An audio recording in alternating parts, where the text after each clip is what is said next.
레위기 26장 14절에서 26절 말씀 같이 읽겠습니다.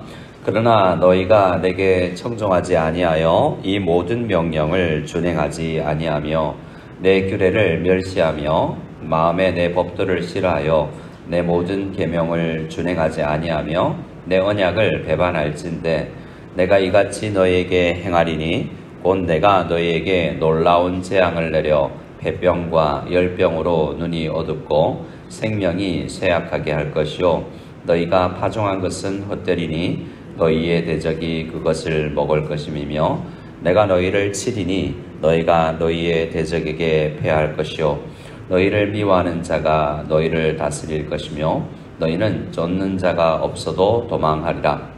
또 만일 너희가 그렇게까지 되어도 내게 청종하지 아니하면 너희의 죄로 말미암아 내가 너희를 7배나 더 징벌하리라. 내가 너희의 세력으로 말미암은 교만을 꺾고 너희의 하늘을 철과 같게 하며 너희 땅을 놋과 같게 하리니 너희의 수고가 헛될지라. 땅은 그 산물을 내지 아니하고 땅의 나무는 그 열매를 맺지 아니하리라. 너희가 나를 거슬러 내게 청종하지 아니할진대 내가 너희의 죄대로 너희에게 7배나 더 재앙을 내릴 것이라. 내가 들짐승을 너희 중에 보내리니 그것들이 너희의 자녀를 움키고 너희 가축을 멸하며 너희의 수료를 줄이리니 너희의 길들이 황폐하리라. 이런 일을 당하여도 너희가 내게로 돌아오지 아니하고 내게 대항할진대 나도 너희에게 대항하여 너희 죄로 말미암아 너희를 7배나 더 치리라. 내가 칼을 너희에게로 가져다가 언약을 어긴 원수를 갚을 것이며 너희가 성읍에 모일지라도 너희 중에 연병을 보내고 너희를 대적의 손에 넘길 것이며 내가 너희가 의뢰하는 양식을 끊을 때 10 여인이 한 화덕에서 너희 떡을 구워 저울에 달아 주리니 너희가 먹어도 배부르지 아니하리라. 아멘. 레위기 26장 말씀은 하나님의 말씀을 순종하느냐 순종하지 않느냐에 따라서 어떤 면에서 인과응보 형태로 하나님을 순종하면 복을 받고 하나님께 순종하지 아니하고 15절 말씀처럼 하나님의 규례를 멸시하고 또 마음에 하나님의 법도를 두기를 싫어하고 또 하나님의 모든 계명을 지키지 아니하면 그렇게 해서 하나님과 맺은 약속, 언약을 배반한 경우에 하나님께서는 벌을 내리시겠다, 징계를 하시겠다, 저주를 하시겠다라는 말씀이 이제 14절부터 시작이 됩니다. 13절까지의 말씀보다 이 저주나 징벌의 내용이 3배나 더 길입니다. 성경을 보면 특히 이 창세기부터 신명기까지의 모세오경을 보면 이러한 법이 순종과 불순종에 대한 하나님의 이 징벌에 대한 내용이 여러 곳에 있는데요. 특히 유명한 곳이 신명기 28장입니다. 신명기 28장에도 이러한 축복과 저주가 내용이 있는데요. 그곳에 보면 저주의 내용이 3.5배, 오늘 이 26장보다 저주의 내용이 더 깁니다. 이런 내용을 볼진데 우리 인간이 하나님에 의해서 구원을 받은 우리 성도라 할지라도 여전히 우리에게 있는 것은 불순종의 경향이 아주 크고 깊다라는 것을 알 수 있습니다. 우리는 은혜를 많이 받아도 이 1만 달란트를 탕감받은 축복, 구원의 축복을 받아도 아직 우리가 이 땅을 살 때에는 여전히 변화되어야 될 내용이 너무나 많아서 죄로 자연스럽게 흘러간다라는 것입니다.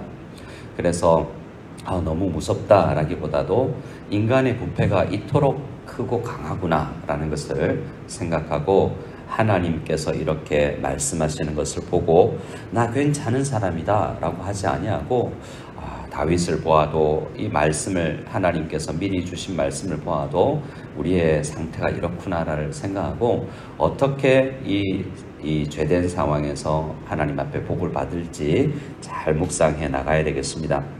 오늘 14절에서 20절, 17절 말씀까지를 보면 주로 이 이 저주의 내용, 이 불순종에 따르는 징벌의 내용이 질병 혹은 기근에 있습니다.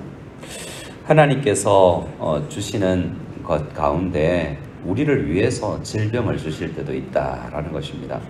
기근이 와서 우리가 원하는 대로 이 열매를 얻지 못할 때도 있다라는 것입니다.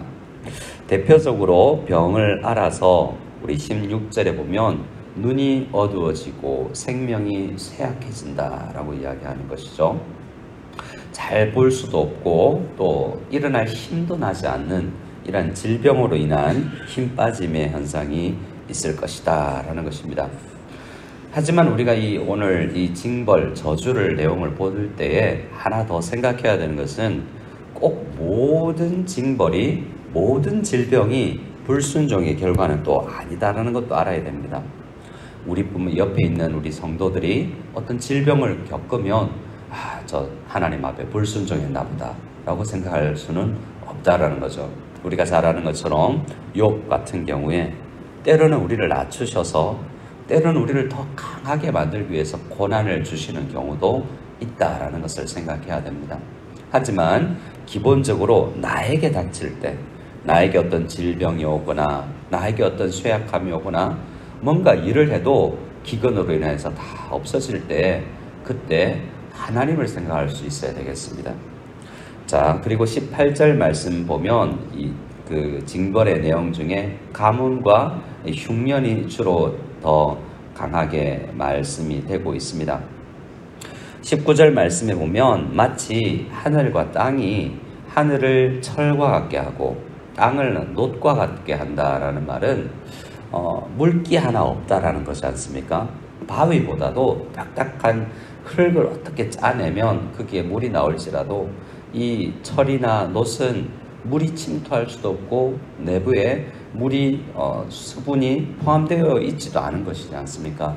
그만큼 바싹 마른 그러한 결과가 있게도 된다라는 것입니다. 그리고 오늘 이 21절부터 22절까지의 내용을 보면 들짐승들, 특별히 농경사회이기 때문에 이것을 파헤치는 들짐승들로 인하여서도 어려움을 겪게 될 것이다 라고 이야기합니다. 이렇게 쭉 여러 종류가 나열됩니다. 그러나 오늘 이 말씀을 보면서 우리가 하나님 왜 이러시지? 라는 하나님의 아버지의 마음을 좀 깨달아야 될 필요가 있습니다. 오늘 18절과 23절을 조금 더 볼 수 있기를 원하는데요. 18절을 같이 한 목소리로 읽어보기를 원합니다. 18절 읽겠습니다. 또 만일 너희가 그렇게까지 되어도 내게 청종하지 아니하면 너희의 죄로 말미암아 내가 너희를 7배나 더 징벌하리라. 자, 여기 보면 오늘 18절에도 그렇고 21절에도 그렇고 여러 번 7배 또 7배라고 이야기를 하고 있습니다. 그런데 7배나 더 심한 결과 너무 힘들고 무섭잖아요. 그런데 이 말씀을 하시는 하나님의 마음을 보아야 되는데요. 여기서 18절 말씀에 만일 그렇게까지 되어도 1차 징벌이 주어졌어도 돌이키지 아니하면 하나님께서 더 세게 우리에게 훈육하신다라는 건데요. 여기서 더 징벌하리라 라고 번역된 말이 벌을 내리시는 엄한 법관 같지 않습니까? 근데 이 말은 원래 히브리어의 원어적 의미에는 훈육하리라에 더 가깝습니다. 이 훈육은 아버지가 아들을 훈육하는 데 쓰는 단어인 거죠. 신명기 8장 5절에서 6절에 보면 하나님께서 우리를 훈육하는 목적이 있는데요. 하나님은 우리의 아버지로서 아들을 징계함 같이 훈육한다라고 이야기합니다. 어디로 가야 되는지 하나님 우리를 더 잘 아시기 때문에 인생을 더 살아본 아버지가 어른 세대가 자녀 세대의 기본적인 방향, 지금 저렇게 시간을 쓰면 안 되는데 지금 저 청소년 시기에 저렇게 살면 미래가 암담한데라는 것을 인간 아버지도 알기 때문에 훈육을 합니다. 그러나 받기를 싫어하지 않습니까? 근데 기본적으로 하나님은 우리가 어려서 왜 아빠가 왜 엄마가 이렇게 잔소리를 하거나 징벌을 하거나 훈육을 하는지 잘 깨닫지 못할 수도 있지만 이후에는 알게 되는 거죠. 하나님은 우리를 훈육하시는 아버지시구나 라는 것을 알게 되는 것입니다. 23절 말씀에도 마찬가지여서 이렇게까지 7배나 더했었대도 이런 일을 당하여도 너희가 내게 돌아오지 아니하고 대항할진대의 말씀에서 훈육되지 아니하면 이라고 또 훈육이라는 단어가 나옵니다. 우리 원어로 읽지 않아서 그 느낌이 나오지 아니하는데요. 하나님은 훈육하고 훈육하는데 돌아오지 아니하면 누가 문제가 있습니까? 우리 이 신명기 말씀이나 하나님 출애굽기 말씀에 보면 정말 하나님 아버지 앞에 정말 이 돌아오지 아니하고 훈육되지 아니하는 못된 아들들, 그러니까 그런 아들들이 있으면 온 동네가 나서서 훈육해야 된다라고 이야기를 합니다. 오히려 불량한 아들이라는 이야기죠. 문제가 어디에 있냐면 이렇게 사랑하여서 사랑으로 기인한 훈육을 해주는 부모의 훈육을 받지 아니하는 모난 그 성향에 있다라는 것입니다. 이렇게도 매도 들어서 안 될 때 결국에는 우리는 그만큼 해도 잘 안 되는 성향이 있는데요. 사실은 26장의 핵심은 우리 토요일 본문에 해당되는 40절 이하의 말씀에 있습니다. 41절 말씀을 우리 한번 읽어보기를 원하는데요. 41절 말씀을 같이 읽겠습니다. 41절입니다. 나도 그들에게 대항하여 내가 그들의 원수들의 땅으로 끌어갔음을 깨닫고 그 할례 받지 아니한 그들의 마음이 낮아져서 그들의 죄악의 형벌을 기쁘게 받으면, 그들의 문제는 뭐가 있냐면 마음의 할례를 받지 아니하는 딱딱함에 있다는 것입니다. 말씀이 들어가지 아니하는 딱딱함, 할례를 통해서 딱딱한 껍질을 벗어버리고 죄에 대해서 하나님 아버지가 그랬었구나 라고 민감한 마음이 들어서 매를 드시는 하나님 아버지의 마음을 깨닫고 낮아지면 어떻게 되냐면 이 징벌을, 하나님의 훈육을 기쁘게도 받는다는 것입니다.